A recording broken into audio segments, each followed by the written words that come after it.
Hi and welcome to Pellegrino Walk. My name is Kevin. This is my wife Barbara, and we're doing a new series today. We're not sure what we're calling it, but it's about Woodland Park. It's about Andrew Wommack Ministries, about Charis Bible School, which is up in Woodland Park, Colorado. And interesting story. We did a podcast with John Collins on Leaving the Message. And we talked a lot about this, but we're going to reiterate some of the same things because this will be a series of videos. We're just talking about maybe really highlighting and more spotlighting the idea of dominion theology, but dominion as a whole and how it is affecting our country, right. but yet how it is affecting a very small mountain community, and this community is a prototype of other communities that these Dominionists, these nationalists, we call them supremacists. Well, I think I think we've changed our definition based on other people that we've read, and what we're seeing looks different than. I think everybody's kind of understood and heard the term Christian nationalism in the last, especially 10 years. Mm-hmm. It's risen to the surface, and what does a Christian do with that? And because you put the word Christian with it, we get a lot of confusion, I think, because since Christian's in front of it, then nationalism again all of a sudden is okay, and it's given sanctifies it, something like that, really. And I think that's the thing is, if we're not talking about patriotism, we're talking about nationalism. We're talking about, I not jokingly, but I've said in other broadcasts, and we talk about a lot. We're talking about literally what would be the akin to Christian jihad, which is not a biblical thing. And what it is, Christian nationalism is Christianizing everything, using our forefathers, even though they weren't all Christian. Well, it's changing the history, right? Correct. It's changing the history and perpetuating a narrative that talks about how our nation has always been Christian, how that's why God has chosen our nation above the other ones. I've heard people from Ralph Winter to all sorts of people in the mission world that the 1040 window is a direct result because they weren't Christian nations, comparing it to the United States, which is supposedly a Christian nation. And again, I don't want to get into all that, but that's part of the conversation. And that's the foundation for people thinking our country is Christian. And then, but being Christian and democratic, can't coexist. And so that's the thing is, if we are called to be ambassadors and serve others while we're here, I'm thrilled that I was raised, born, and live in a democracy, for so many reasons. And, the freedoms that come from being in a democracy is also freedom of religion. So when you start to make our nation Christian and then have people who, I think, when you sit in the pulpit and, we talk about this, right? Every sphere of society, the 7 mountains, who that is Christian doesn't want Christian doctors, Christian lawyers, Christian, mechanics, Christian everyone. And we want people to be saved, come to a saving knowledge of Christ through the gospel in the Bible. As God saves individual hearts, the individuals change how they show up on the planet and move into more of a biblical walk with the Lord. And we just walk that out in our whole lives. And that's kind of what we're all doing. This is not that.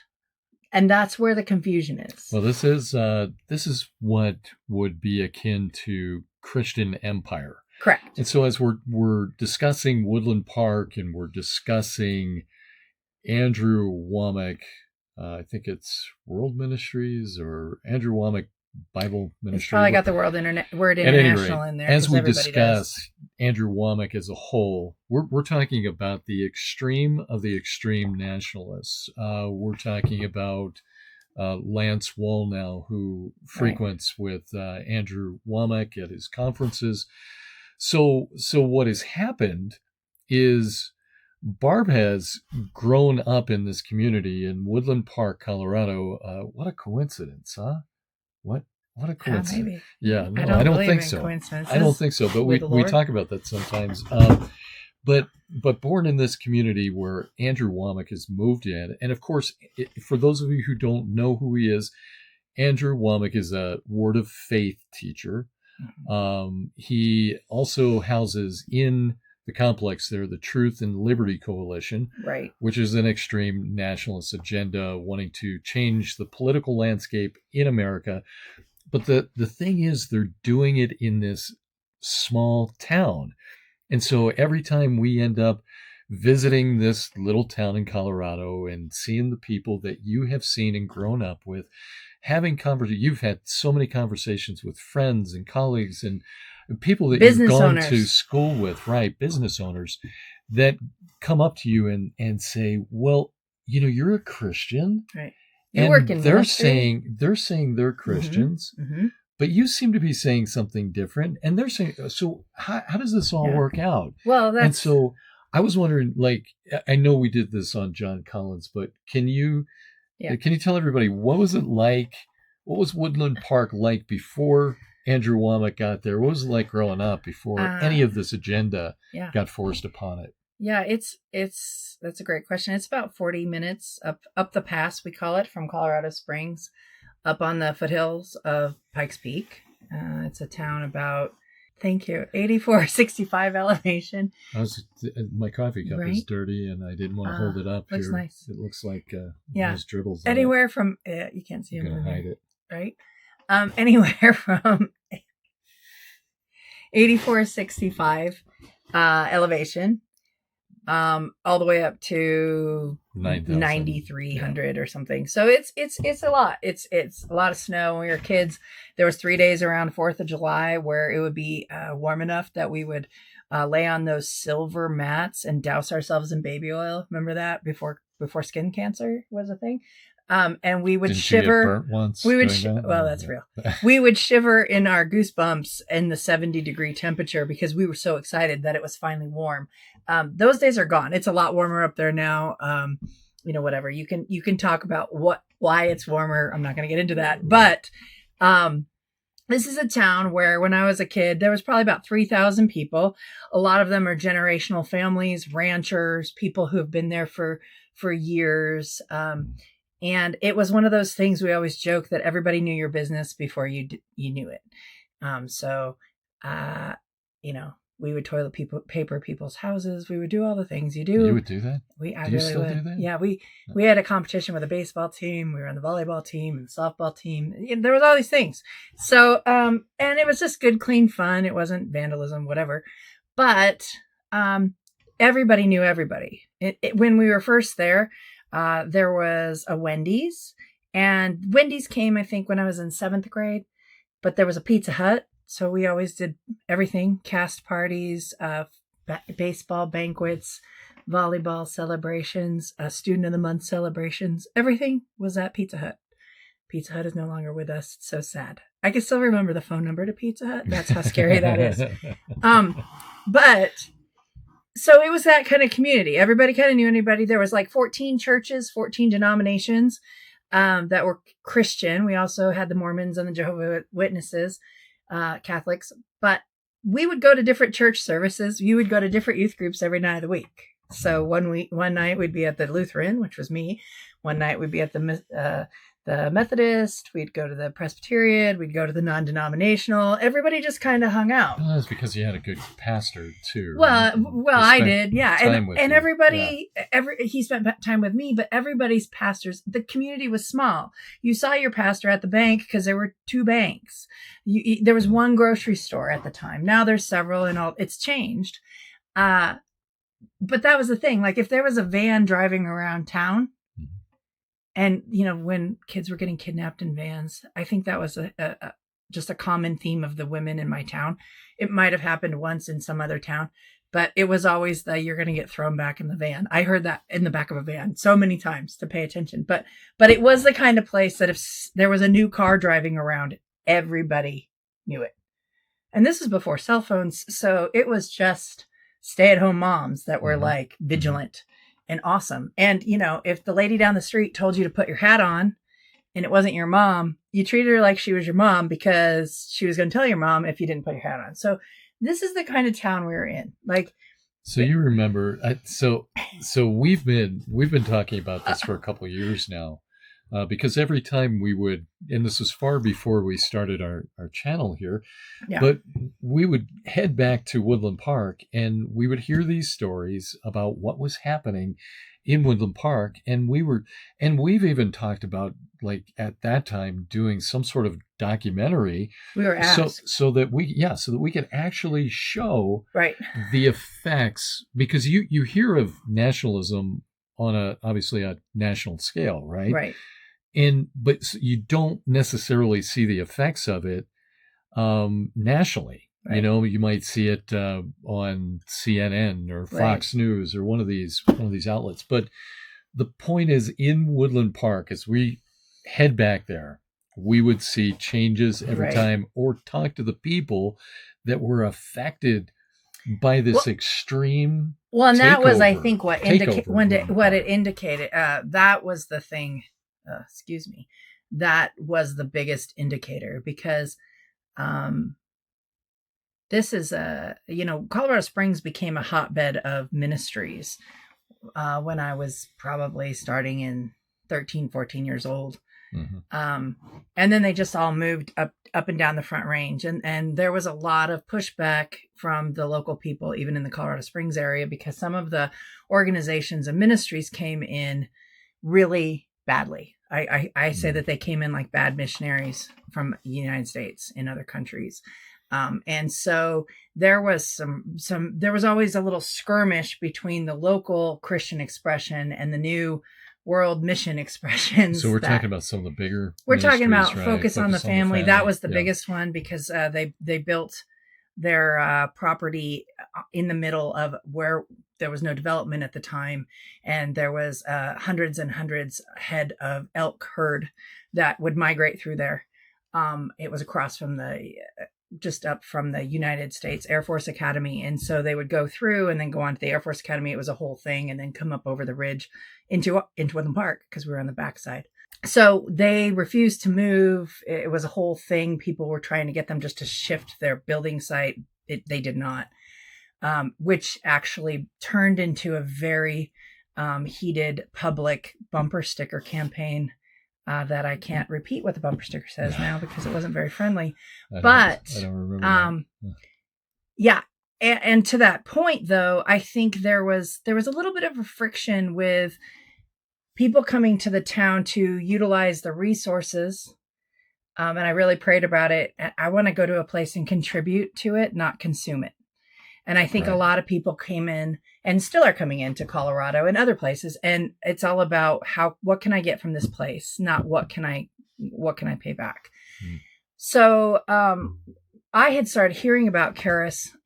There's a whole narrative that Andrew Wommack had been there for a really long time.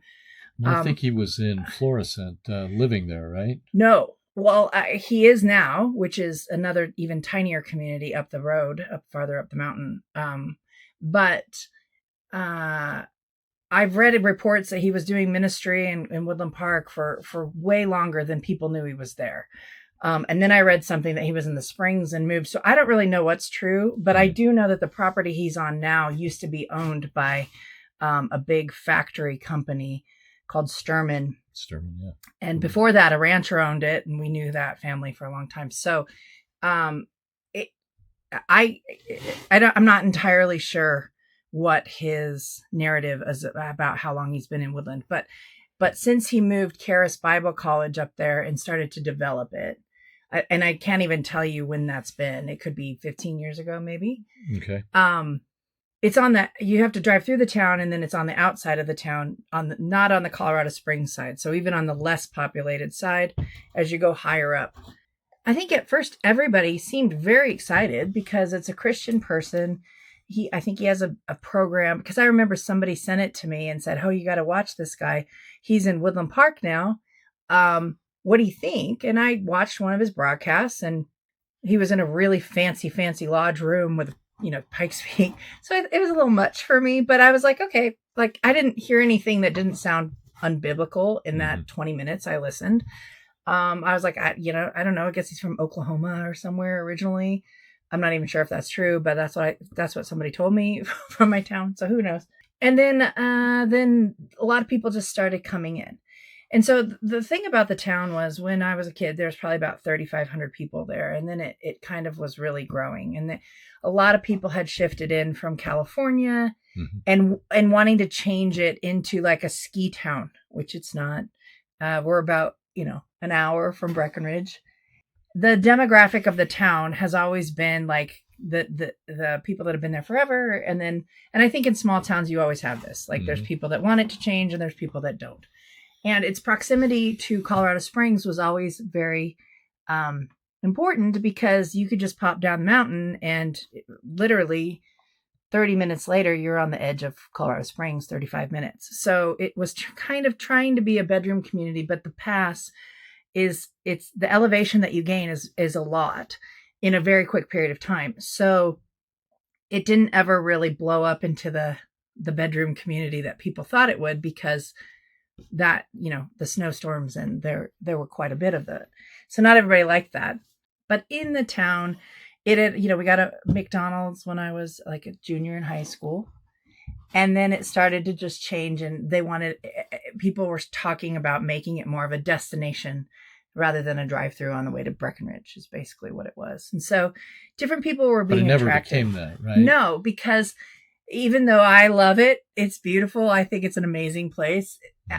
It's not a destination place. It's not a destination because there's great donut shop. No real resort there, a ski area or anything like that. But there's access to all of that. But when did it start to change? And that's where the conversation was starting to happen. There was already issues before all the whole stuff would happen with Wommack, where the water rights issues, because it's a small town and there was a lot of building things going on. So there was a big debate about clear cutting and big forests that were being taken down. There was a season in high school where they wanted to put the Two Forks Dam in, which was right down the road, and would have flooded one of the local cities and been so people fought that. So the development just started to really pick up. And there weren't enough water rights for as fast as it was growing. So they had started to do a lottery system for water rights. And then there's some debate about, anyway, doesn't matter, but people were very upset because more water rights were given out than there was water to go with it. So when Charis moved in, they built this huge facility, bragging about how much it cost and how amazing it was. And it's gorgeous. We've been there. It is a spectacular facility. And I think a lot of people were excited because they thought it would be revenue for the city. Because it's a lot of tiny, tiny shops. There's not a lot of chains. It's a small. What happened instead, though, was it's a community for people that are either usually retired or new families. So there's not a lot of there's no Section 8 housing. There wasn't a lot of senior housing at the time. And then they built a couple townhome complexes for seniors, but there wasn't really, I remember there was one little apartment complex. So what happened was Andrew Wommack started telling people to come to Woodland initially, to be part of it, give up everything, come. And so don't we find that that seems to be the story with every one of these ministries? Come, give us everything, be a part of it, especially young people, right?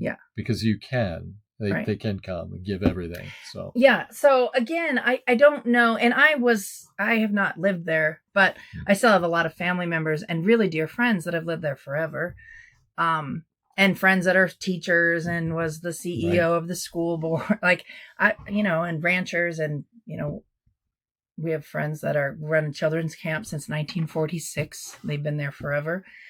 What happened was this is kind of when the Airbnb craze started to pick up. And so it just started changing the demographic, because what was happening it's still happening. There are people coming up, selling everything, living in their cars. Or there's people coming up, selling everything in a 10 to a house, 10 to a house in a maybe. Upper middle class or upper class neighborhood, or They're buying property up. But the other issue that has been problematic is because the complex is so large, they are considered a nonprofit. So they do not have to pay taxes, but they are using water, fire, police, like all of the things. They're taxing the community or the county. Right. And they're not giving back to it. They're not giving back. Well, and let me ask you a question on that, because this is important. Yeah. I believe that Andrew Wommack said that he was going to pay that, and then he reneged at some point. Is that true? Well, the specific thing that happened was they had already done the complex, and then it had been draining, and it was coming up in city council, and people were really like, "This is a lot." They were getting ready. They had just, I don't know, they have phases of their building campaign. And so they had just decided they were going to set up a series of dorms. I don't know how many, but state of the art, the fancy things. And so people kind of pushed back in the community. And so Wommack's people said that, hey, we're going to, you know what? We get it. We're going to, in good faith, being members of the community, we're going to pay taxes on these dorm buildings. I don't remember how many there were, but it was significant. So they built the buildings. They're beautiful. And then they said, you know what? We decided we don't have to pay taxes because we're a nonprofit. They got their lawyers involved. And they reneged on everything that they told the community and basically said, well, you can't really do anything about it because we're a 501c3. And then they have the church also on the property. So they have the church classification and the 501c3. And they basically lied to the community. So all this is building. Right. And the community is starting to get upset about these things. Right. And initially, everybody was excited because, one, bringing more people in is great, but also because there were, I don't even know how many churches are in the town anymore, but these are people that they all do life together. So the pastors meet monthly. Usually they're all friends, and I know there's more than there were, but there's a camaraderie and a, hey, let's work together for Jesus, even though we're in maybe different denominations. Right. Because it's a small community and you run into people at the bank and at the grocery store. So it's not like you can avoid people. You can't hide in a small community. You just can't. So, Andrew was not interested in that. Was not interested in that.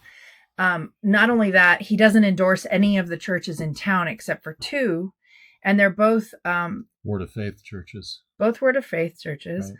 They're both. There's 3 exits to my town. Wommack's place is on one. Coming into the town from the Springs, Legacy Church. Legacy Church is there, which is Kenneth Copeland's grandson. Which is. And they're partnered. So they recommend each other's churches. And then on the other one, there's a church called Impact Church past the golf course on the way out of town, the back way to Denver. Those are the only churches that Andrew endorses. And we've seen his literature. We have it because we've gone to his facility and gathered all the literature that they just have on the wall. How to move here, how to sell everything. It's a whole packet. And these are the churches that are local in Colorado, at Woodland Park, that we endorse. And then they have a handful of churches in Colorado Springs.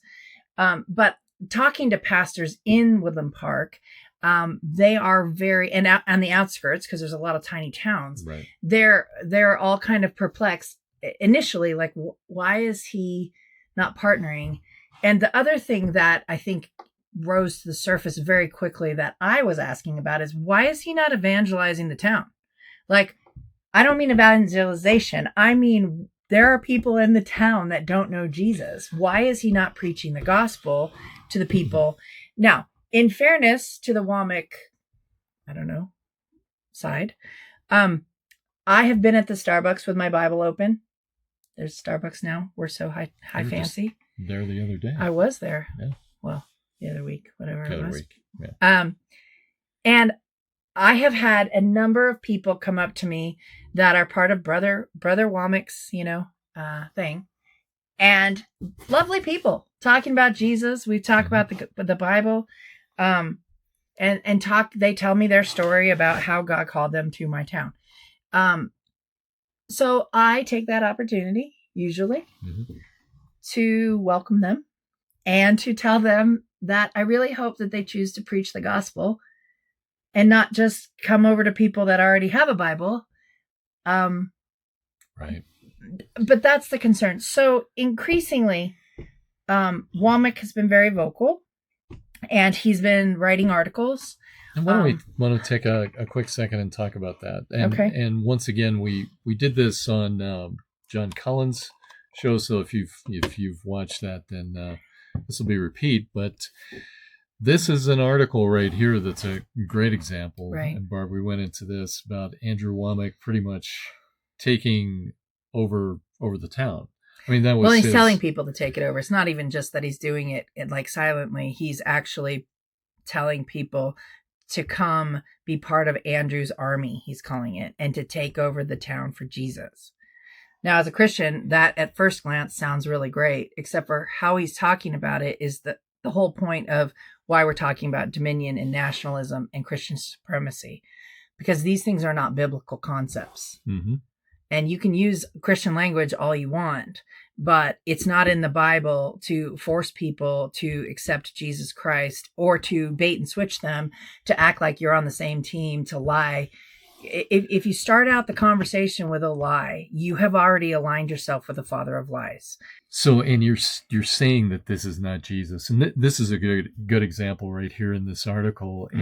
And Wommack, about the third paragraph down, says local believers needed to quit focusing on their personal relationship with Christ or simply praying for the nation, and begin getting involved, starting with the local school board. And we'll put this link in the description. But read the next sign. Okay. And we have enough people here in this school that we could elect anybody we want, he said. We can take over this place. And so this is, and again, we will put this link in the description, right, so that you can look at this. But this is what we're talking about. It is absolute Christian empire. And I think that this is, well, let's just take a second here and let me kind of discuss some thoughts of where I see us going with this. But we really wanted to use the Woodland Park example and Andrew Wommack to show this nationalism, this dominionism that's taking over the country, that's taking over. Really, this is spreading all over the world right now. And why it has nothing to do with Jesus. Yeah, why it has nothing to do with Jesus. It's just simply about power, and it's about taking biblical law. This all came out of Reconstructionism back in the 40s, the 50s, taking biblical law and then forcing it upon society. And like Barb said in the beginning, we live in a democracy, so there is freedom of religion here, which even with Jesus, as we preach the gospel, he gives people freedom to choose him or not to choose him. And so what I thought we would do, and from discussing with you even this morning, is we would really get into that at the heart of dominionism and how this is spreading all over the world. Right. Okay. But it's packaged in so many other things. We've been talking about them. It has manifest sonship with it. It has perfection. It's the gateway to manifest sonship. It has word of faith in there. It has latter rain all over. It's got all these things. But we want to kind of cut a little sliver off and say, okay, well, let's now use this example of Andrew Wommack and Woodland Park and talk about the idea of dominionism and why it's so wrong, where its roots are, and all of that. And what it looks like when you force a takeover of every sphere of society in the name of Jesus that doesn't allow for the people you are taking over for Jesus to have a say in whether they want Jesus or not. Exactly. And for the most part, yes. Do we want Bibles in schools? Do we want the Lord to be magnified and for him to be evident here in this country? Of course. But but not when it's forced and mandated over a people. It has to be done in free will, and we can't. We've heard so much, because we've been in the mission circles, about transformation. Everything is about transforming culture, community transformation, and here's the steps and here's how to do it. The problem is we have the cart before the horse, and people need to come through the gate of Jesus first, be transformed personally, and then anything from there is an unto community involvement, change, and again, the focus shouldn't be as much as, we've tackled homelessness and orphans and widows, and we're called to do that as Christians, absolutely.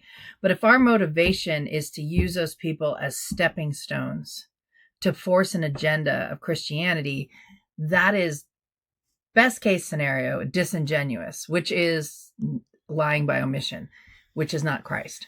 And the fact of the matter is, it's important to kind of go into what this looks like. And so we'll do this in consequent conversations, because Dominionism is, we hear people praying for, the umbrellas of every sphere of society. And that is absolutely of the Lord in some very real ways. And Jesus himself said, give to Caesar what is Caesar's. And, so when we mix the political and the biblical, at this stage, that will come. Jesus is king now, sitting on the throne. And for us, it's a now and not yet. He is my king. I answer to him before everyone else, because I have chosen him freely. I think Steve Montgomery has said this so many times, and I so appreciate his input. Right. But he talks about the kingdom now, Dominionists, like we're talking about right here, speeding up that eschatological time clock. Right. So it's just what you said. Jesus will come. He will restore things, but he will do it himself without our help. We're trying to take everything upon us and do it ourselves. Right. Now, that's the speeding up of the clock. Let's just take a second, and because I did want to bring this up, and I think this is a good point. Let's look back at where this all started. And again, this is going to be a more of a generalization, but as we come out of the early church, the initial church, we had persecution of Christians. Right. And in that environment, Jesus is saying that, hey, your home is in heaven. You're ambassadors here. Right. You're nomads. This world is not your home. This world is not your home. In John, it talks about not loving the world or the things of the world. Right. So there's all of that. And so as this persecution continued, people were literally giving their lives for the Lord. Well, that changed at some point. And when did that change? When Christianity became the state religion of Rome through Constantine, right. The time of Eusebius, and instead of continuing on as they were, which obviously things were going to get better for them as Christians because they're not going to be persecuted. At least that's the thought, right? Right. Instead of doing that, what they did was they changed the entire system. So all of a sudden, Christianity becomes this state religion. And all of a sudden, things change from being persecuted to, hey, we need to figure out how Christianity is going to fit into our new society. Oh, right. So things have to change. This is where we get the first glimpse at dominion. But without going into any more detail on that, as we move forward throughout history, we find conquests, we find inquisitions, we find Christian empire through the papacy, and which caused so much bloodshed. So the real question, and we were in the desert, and we were just like, and I'll speak for myself, I was racking my head over this stuff because, like, how can our friends, we're in all these mission circles. We're in mission circles like FTT, Finishing the Task, right, under Rick Warren, YWAM, the IPC you were in, International Prayer Connect, all these organizations, GACX, so on and so forth. They're all talking about community transformation. They're all talking about dominion. So we're coming out of this and we're wondering, why is everybody talking about this when the Bible says something? It says it's going to get worse. It says there's going to be a great falling away. Right. It says all these things. And the thing is, I think the word dominion is a word that a lot of people aren't using, but they're talking about what dominion is. They're talking about praying over the umbrellas over all the mountains of society. And there's nothing wrong with praying for every sphere of society to be reconciled to God and to come into a saving knowledge of Jesus Christ of the Bible. That's biblical. But it's another thing to take it over. Right. And to mandate it, and then to get politically involved. And, we hear so many people that are talking about all this stuff. And again, I'm not telling people how to vote or how not to vote or if to vote or whatever, but I am telling you this, that just there comes a point where, and we've talked about this a lot, that me being a Christian comes into conflict with everything of the world, including politics. And if I continue to always choose Jesus Christ, the Jesus of the Bible, not a new Jesus that I've made, at some point, I'm going to have to break off from every single thing that I have put my faith in or put my trust in or my hope in apart from Jesus Christ. That is biblical. That is God showing us the idols that we've made with society. And that doesn't mean I can't love my nation. I have heard so much in the name of the United States, and they call it America, but there's more than just United States and America, so I call it U.S.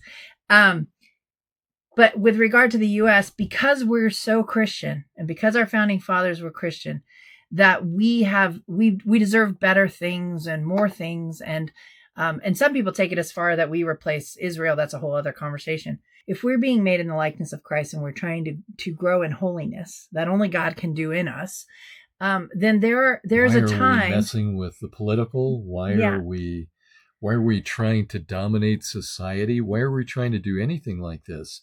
Why are we trying to Christianize things? And Christianizing is like slapping whitewash on something. Right. What are we trying to do? Where did the gospel go? This is what I've been saying. How many times in our conversations with global leaders we have sat down with them, and I have said, in my humble estate, what happened to the gospel? Right. What happened to it? Why are we not preaching it? Even the peace plan, all these different things where we're going in and transforming communities, 2414, there's nothing wrong with community transformation. Right. But that's not what I'm called to as a follower of Christ. That is an unto that I would love to see. I would love my whole city to know Jesus Christ of the Bible and to act and treat each other accordingly. I would love the leaders of our nation freely choose him. Right. To freely choose him. And I think that's one of the things that I see is it looks more manipulative to me. It looks more worldly, this dominion. How we're going about the Christianizing looks like either a bait and switch, or it looks like some sort of, there's a disingenuous thread in it. Yeah. Right? So I'm not going to really tell you what's going on because I'm going to try and dupe you. I mean, I had a really long talk with someone that was in a Central Asian country doing missions for the Pioneer organization. And he had been over there as a wrestling coach. Right. But he was a missionary, right? But he was over there pretending to be a thing. And so he was really frustrated. No, he was being a coach, but he wasn't over there to be a coach. That's what everybody thought. And I said to him, do you think that that's disingenuous? That, you're making these friends that are Muslim, or just really like he'd been there several years. You're making friends, but you're not really their friend. You're trying to bring them to Jesus. And I said to him, so when do you talk about Jesus? Oh, we don't talk about Jesus because in this country we'd be arrested. And I said, okay, but if you're not using the word Jesus and you're not pointing people back to the Bible, because he was lamenting the fact that nobody had been saved since he'd been there for several years. And I said, so how are they going to get saved? Because best case scenario, he's like, well, my fruit. How are they going to hear without a preacher? They're going to see your fruit and liken it to what? I said, they're going to liken it to you because you're different and you're Westerner or whatever. But But the organization, and this is a conversation you and I have had, and we've had it with lots of mission organization leaders that are global leaders. And the question is this: if we don't preach the gospel, how are they going to hear the good news, right? But Paul talks about this multiple times. Mm-hmm.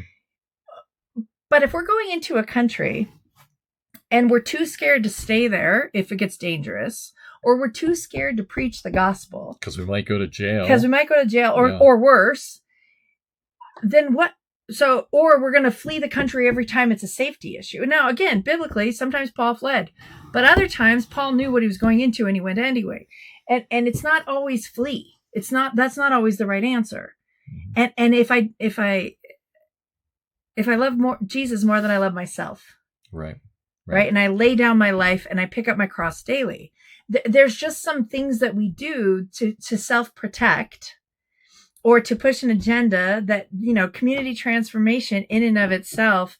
I mean, there's some great organizations out there that do community transformation. That really have way more money and do it great. American Red Cross, great community transformation, but it's not biblical. But I think the word is disingenuous, and you said that, and it's the going in with another agenda, right? Even if it's going in with the idea of preaching the gospel, right? But if you're cloaking that and hiding that in something else, right, then it seems to be quite disingenuous. So the point is, let's go in with the gospel. It's a bait and switch. Right? Let's go in with our lives, with our fruit, all of that. I mean, if you and I made a friend that was from, an Asian country, and we hung out with him and we invited him to our house and we did life with him and his wife and his family, and they were friends, like legitimate friends. And then after 3 years of friendship, he goes, we're Hindu and we're not really your friends. We've been trying to make you Hindu. Yeah. I just don't think that's what Jesus is. We have to be straightforward, and whatever the cost is. And a lot of times the cost is people go, nope, I don't want Jesus. Well, and let's kind of shift that over into the discussion on Andrew Wommack. So once again, this is even more different than what you just described, because we're going in and transforming the political arena, right, with the idea of transforming the political arena, and the gospel is relegated to either zero or something like that, or is never even preached because we just read it. We just read what he said. Why are we preaching the gospel? It's not about a personal relationship. We ought to be going after the political. And I intended to start on. So I don't think we're going to do this, but I wanted to shift on to something else differently that I do want to talk about. That's probably going to be shocking, but we have an article that we're going to go over as a part of this series by Sarah Leslie from their website Harriscope, and just a wonderful woman, and her husband Lynn that have been working in the discernment ministry for a long time. But it's called it's basically Dominionism and the Rise of Christian Imperialism, and we wanted to go over that article and in detail as we're doing this, go back and forth discussing Woodland Park, Wommack, Christian Nationalism, Dominion, all these things. But I wanted to make this a little more personal, and obviously you are invested personally because this is your town. I'm invested personally because I have a brother who is a pastor in a place in I don't think I want to say that. Tiny town, Wyoming. In a tiny town in Wyoming. And Barb and I have had major conversations with him over this issue, over the issue of nationalism, over the issue of choosing parties in a tiny town where you have alienated at least one half of the people in the town that need Jesus, that you have no witness with at all because of your political stand. We are ambassadors in this land. So for us to get involved in this way, especially in these small towns, hurts the witness of Jesus so much. And that's not what an ambassador does. It's not what an ambassador does. And the multiple conversations, we've had visits with him and his wife talking about these issues. And so this is right in my own family.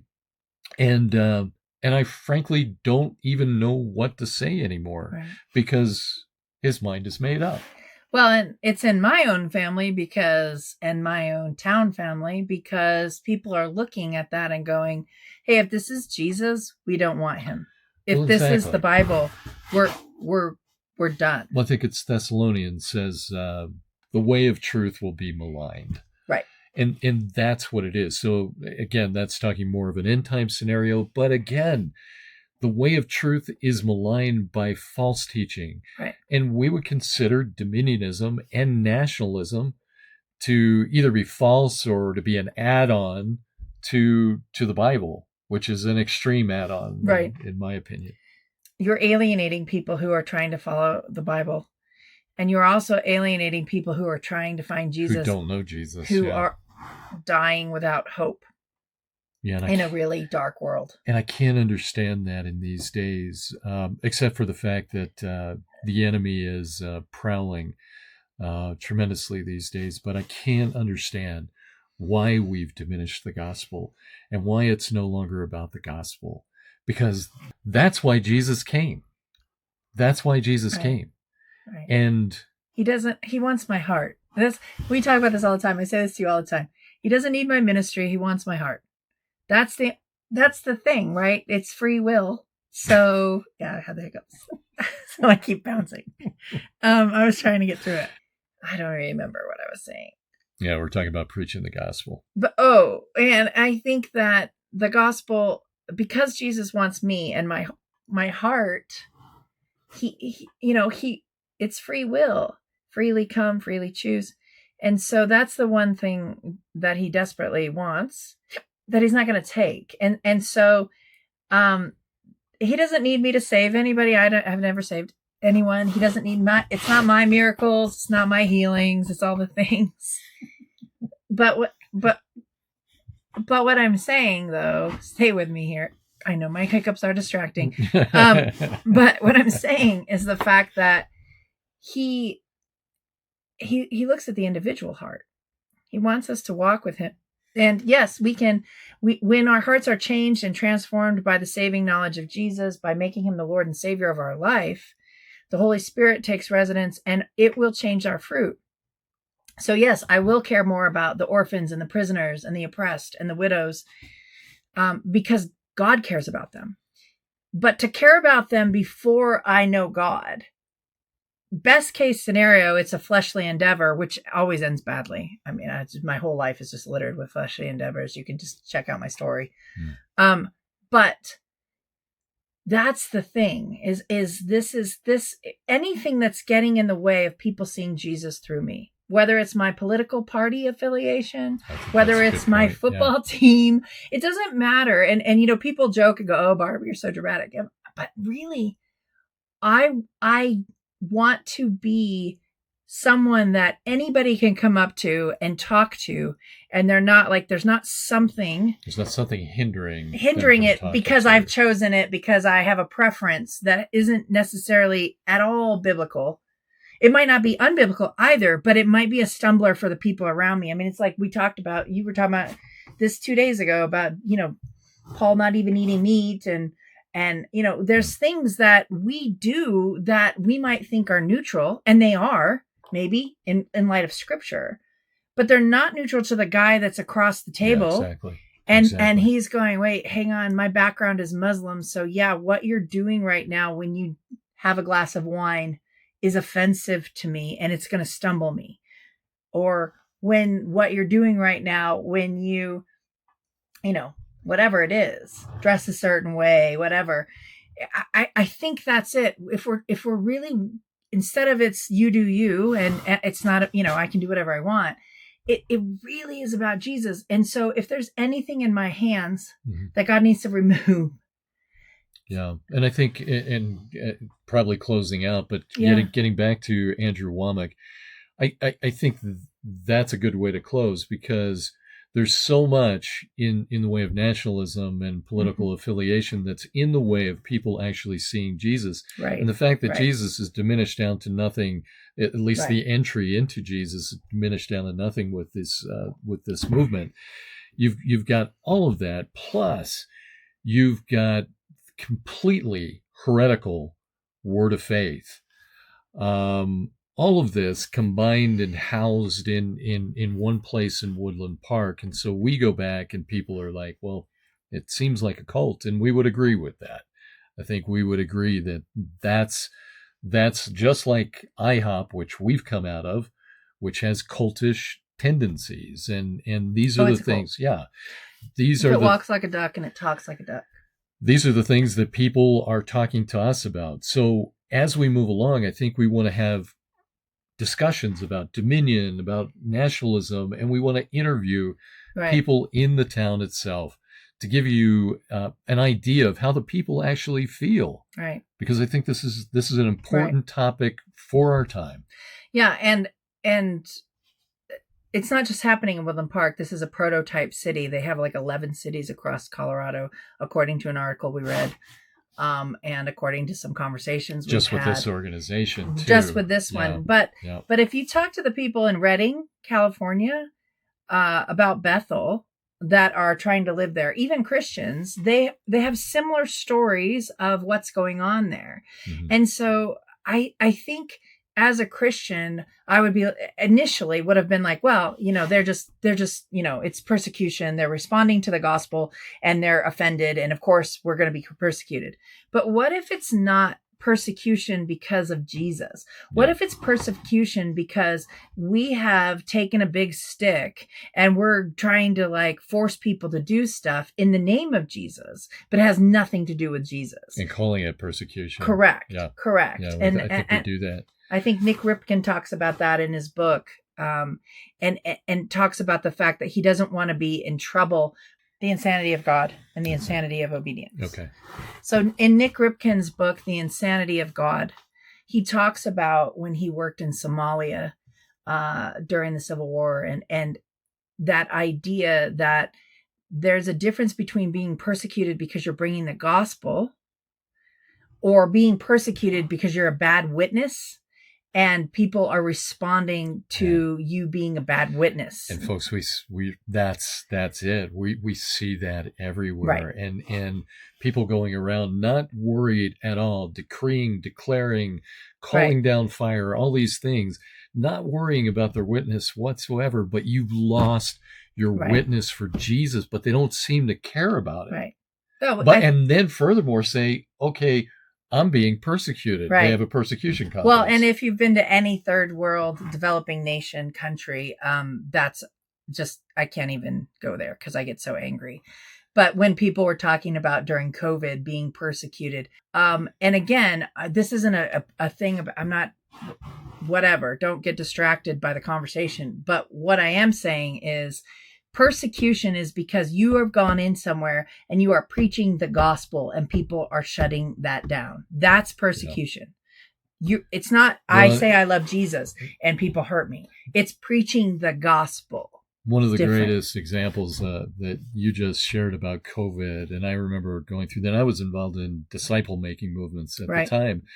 And I remember a lot of the big churches were fighting, we need to stay open. We need to stay open. And I kept thinking, why don't we just figure out a different way? Why don't we just, and they did. They found Zoom meetings and all these things. But literally, well, let's meet in the house. That's what happens when persecution comes in other countries. The Christians find ways to meet under trees and in mud houses and in caves and in barns and everywhere else. So, again, we're probably getting off the subject, and again, it's Christianity has never been about buildings.